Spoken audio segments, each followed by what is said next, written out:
just touch that clay. Come on. Just get my hands on that lump. I lived on old Sampson Road. You don't even know where that is, do you? But Brother Josh Bates, the Lord did. And he said, if I can just get that lump. You see, you may be sick because I'm not quite finished tonight. I'm just on my first night. Hallelujah. Amen. Are you listening to it? He touched. Why did he choose me? Because he saw something about me that I would yield myself to him. And he said, if that boy, if I'll touch him, place my hand on him. You know, you don't choose him. He chooses you. Amen. Come Remember on. that anointing you have? There's a lot of boys that have tried to do like you. But there's a difference because the Lord reached down, placed his hand on you. And that's something, little Andrew, you got to take serious.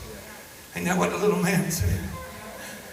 You got to take your calling serious because at any moment the Lord can take his hand off. Right. And you'll die like you were never anointed. I heard that statement the other day and it's got a hold of me. I said, oh God, I don't want to live a life and be anointed and then mess up and die like I was never anointed. Just take it. I got to hurry. I want you to understand something here tonight. When he picked you up, he had a plan for your life. He had a plan. He said, right here, I'm going to pick him up on this day. And in a month's time, we're going to be here. And in a month's time, we're going to be here. And when I get through working on him in 4 months, he's going to be here. And see, God has a strategic plan for your life. He picked you. When he gets 13, he's going to be here. When he gets here. God had a schedule. Am I boring you now? And he watched it. And the Holy Ghost sent me to ask you my first point tonight in this message. Are you on schedule? Are you where God planned you to be at this particular time? Are you at the place that God had destined you to be? Or are you lingering behind? And you're behind the schedule because you're not yielding. Come on, Kevin. You don't have a clue. You was preaching to me when you picked me up yesterday. Come on up here. This guy, how old are you? 24 years old. I'm riding down the road with him in this car from the airport. And I'm trying to have conversation and striking him up. I said, what you going to school to be? What you going to do? You know how you do. He said, Brother Greg, he said, I'm in school. My med school just got through my first year med school. Hallelujah. Holy Ghost filled. Going to be a Holy Ghost filled doctor. Amen. Need more Holy Ghost filled doctors, lawyers, Amen. Football coaches. Hallelujah. Go on, somebody. Kevin looked at me and that moved me. He said, I feel like God has called me into missions work. And I said, wonderful. Even a 24-year-old kid, God wanting to go into missions. But then he really messed me up, Brother Junior. Because he said I was 5 years old. When a group of missionaries come to our church. He said, and they said they weren't really missionaries, they were doctors in disguise. Missionaries in disguise as doctors. And they were working in the mission field as doctors, but yet they were missionaries because they wouldn't allow missionaries into the country. So he said at 5 years old, the Lord dealt with it, but it was 6 years old that this happened, right? It was a year later that they came. Hallelujah. And Brother Kevin said, that's it. I will go to school and I will become a doctor so I can go into any mission field that God would desire me to go into. Oh God, I feel like preaching here tonight. I want you to stand Lord's brought me down to more of a slower note lately because He's ain't got much time. Are you understanding me? And what God wants to know, do you know what direction you're going in when you leave here? Come on. It doesn't matter if you dance your hair down, or you break your high heels from dancing, or you wear out your shoes from dancing.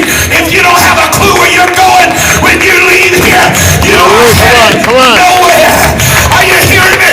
The Bible said He laid His hand on that clay. He set him on a feet, on a rock, and established his goings. Since 6 years old, this boy might be quiet. I saw him getting in worship a while ago, but he's a little shy. You see him not wanting to come up here. I'm telling you, but he might have been a little quiet one in the back. But I want you to know he's known where he's been headed ever since he's 6 years old. Hallelujah. He said, Brother Greg, I'm trying to decide which doctor will make me the best equipped for the effectiveness of the mission field, whether it's emergency medicine or some other one. I don't remember what he said, but what moved me is I'm riding in the car with a 24-year-old kid who's had his mind made up since he was 6 years old. I know where I'm going, and I come on Friday night, 200 and something new. Do you know your direction? God wants to know, are you on schedule tonight? Do you know? If not, God wants to birth in you your ministry, that when you leave here, you can follow that direction.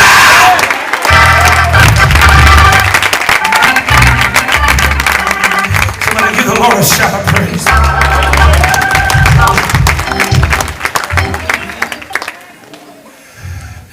Hallelujah. Come here, Adam. Run. Go. Go. Go. Wrong way. Go. Wrong way. Adam's going, where in the world do you want me to go, Pastor? Outside. Some of you are in the same shape. You know you're supposed to go, but you don't have a clue where you're going. Come on, amen. I come to tell you this youth conference ain't here to paticate you and make you feel better and send you home so you cannot struggle anymore. But this youth conference is here so you can find out if God's called you into children's ministry, if God's called you into puppet ministry, if God's called you into youth ministry, if God's called you to the homeless shelter, if God's called you to feed. Amen. Come on, somebody. If God called you to be a Sunday school teacher, God's going to give you some direction in your life that when you leave here, you're not just this number, but when you get through doing this number, you know you're a missionary. When you get through doing this number, you got to get ready for pulpit Sunday morning. My God, I feel the Holy Ghost in this place. Do you know where you're headed tonight? Tell me to go to the airport. I'll tell you what, if the pastor don't help me get to the airport in the morning, I don't have a clue where I'm going. I know it's somewhere around here because I see the jets. I seen one this thing. I thought, Lord, is that President Obama? Because he's here today. I said, Lord, I can't see if that's him. That might have been him taking off. Hallelujah. I don't have a clue where I'm going. I couldn't get back to Indianapolis. I couldn't get back to Elba, Alabama, Enterprise, Alabama, unless you give me a map and a GPS and let me ask some questions. There's some of you going to leave this house. Hallelujah. Hallelujah. Every time you leave, which way am I going? What direction am I going in? Come on, God has not come to do that. I'm telling you, we missed it years ago in our meetings. Come on, somebody. Hallelujah. God has not called us here just to dance us and run us and make us feel better, but He's come to give you at 6 years old. I'm going to be a doctor so I can be a missionary, and I can go into the 52 countries that don't believe this gospel and do doctor work, but at the same time whisper the name of Jesus in their ear. Hallelujah. You mean to tell me that kid would give 9 years of his life to studying and studying and studying and studying just so simply, not because he can make the money. He ain't going to make the money.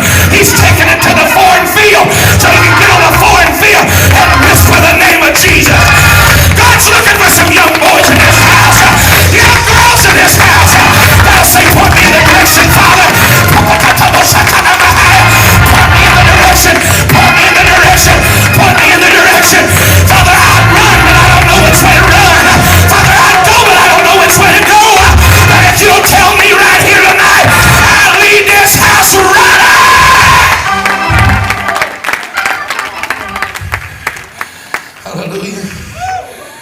We have a school of ministry we started where kids get out of high school, they come and find out where they want to go in ministry. This is our first year. We took 5. It's been outstanding. We just got back from our first mission trip with them. They have been studying in every area. Some of them feel like God's called them in certain areas. But now I've messed their world up because I took them to Nicaragua. Hallelujah. Now they all want to be missionaries. Amen. Hallelujah. But they're all getting an area. I said, God, I'm tired of going to conferences and shouting and youth camps and shouting. And kids go home and there ain't no outreach. And so they just die out and die down right there. Hallelujah. Me and my wife got a burden. We started this school. Going to take on 10 this year. Hallelujah. Done got over 10 applicants. But we're praying on who the 10's going to be. Amen. But I want you to know tonight, God's looking for some young people that I say, Lord, am I on schedule? Am I where you wanted me to be at this particular time in my life? Am I doing the will of the Father? Can you shout amen? Amen. There was 2 young men who walked in the city of Thessalonica. They had just left the prison of Philippi. Hallelujah. And all of a sudden 2 young disciples kind of broke down, boys. Come on, men. They're beat down, wounded. They're still bleeding from the prison of Philippi. Anybody gonna help me finish this? They beat down from the prison of Philippi. They got wounds and blood and pain. And they come walking into Thessalonica, weak, tired, exhausted. And the Bible said when they walked into Thessalonica, they cried, oh God, these who have turned the world upside down have come hither also. Oh, y'all didn't hear me. They were scrawny, broke down, beat and wounded. But when they walked into Thessalonica, they